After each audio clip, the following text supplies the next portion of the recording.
શહેરમાં પડેલા પ્રથમ જ વરસાદે સુરત મહાનગરપાલિકાની પ્રી મોન્સૂન કામોના દાવાઓની પોલ ખોલી નાખી છે।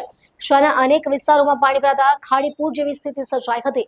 પ્રી મોન્સૂન કામગીરી પાછળ કરોડો રૂપિયાનો ખર્ચ થયાનો દાવો છતાં પ્રથમ વરસાદમાં શહેર પાણીમાં ગરકાવ થયું હતું।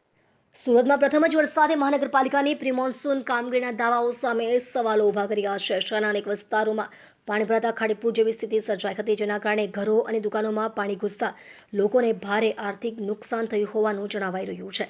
સ્થાનિકોનો આક્ષેપ છે કે જો ડ્રેનેજ લાઇન અને વરસાદી ગટરોની સફાઈ સમયસર કરવામાં આવી હોત તો આવી સ્થિતિ ટાળી શકાઈ હતી। હવે વરસાદ બાદ મશીનરી દ્વારા સફાઈ કામગીરી શરૂ કરવામાં આવતા પણ લોકો અસંતોષ વ્યક્ત કરી રહ્યા છે।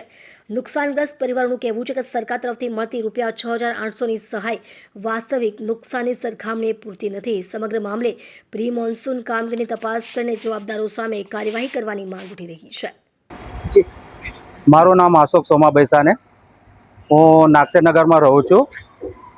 જ્યારે ગયા મંગળવારે જ્યારે આપણા નાગસેનગર પાંડેસરા ઉધનામાં જ્યારે પૂર આવ્યો, અત્યાર સુધી કોઈ કોર્પોરેટર 4 કોર્પોરેટરમાંથી એક તો સ્થાનિક કોર્પોરેટર છે આપણા નાગસેનગરના, એ તો હજુ સુધી અમને દેખાતા જ નથી। ખારે જ્યારે સરકારશ્રીના મંત્રી આવ્યા ત્યારે એમના પાછળ દોડતા થયા છે, પણ મહાનગરપાલિકા જ્યારે પ્રી મોન્સૂન કામગીરીનું આ બજેટ જે પાસ કર્યું હતું ત્યારે તો કશું કામ કર્યું નથી। તંત્ર ઘોર નિંદ્રામાં સૂતું હતું। જ્યારે આ પૈસા જો આ ડ્રેનેજ લાઈન અત્યારે જે આ લોકો સાફ કરી રહેલા, આ જે કરોડો રૂપિયા જે પાસ કર્યા હતા ત્યારે જ આ કામગીરી થતી હતી।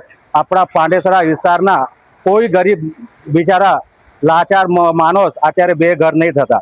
જો અત્યારે આ કરોડો રૂપિયાની નુકસાની કરીને પહેલાં તો નુકસાની કરી લાગીને અત્યારે આ કરોડો રૂપિયાનું કામ કરવાની પાછા નીકળેલા છે। શું લાગે છે આગળ જે પ્રી મોન્સૂનની કામગીરી થવી જોઈએ તો ત્યારે નહીં થઈને અત્યારે જે ખાડીપુર આવ્યું ત્યાર પછી આ કામગીરી? અત્યારે હું સાહેબ તમને એક જ જાણ કરવા માંગુ છું, અત્યારે આ નિંદ્રામાંથી જાયગા છે।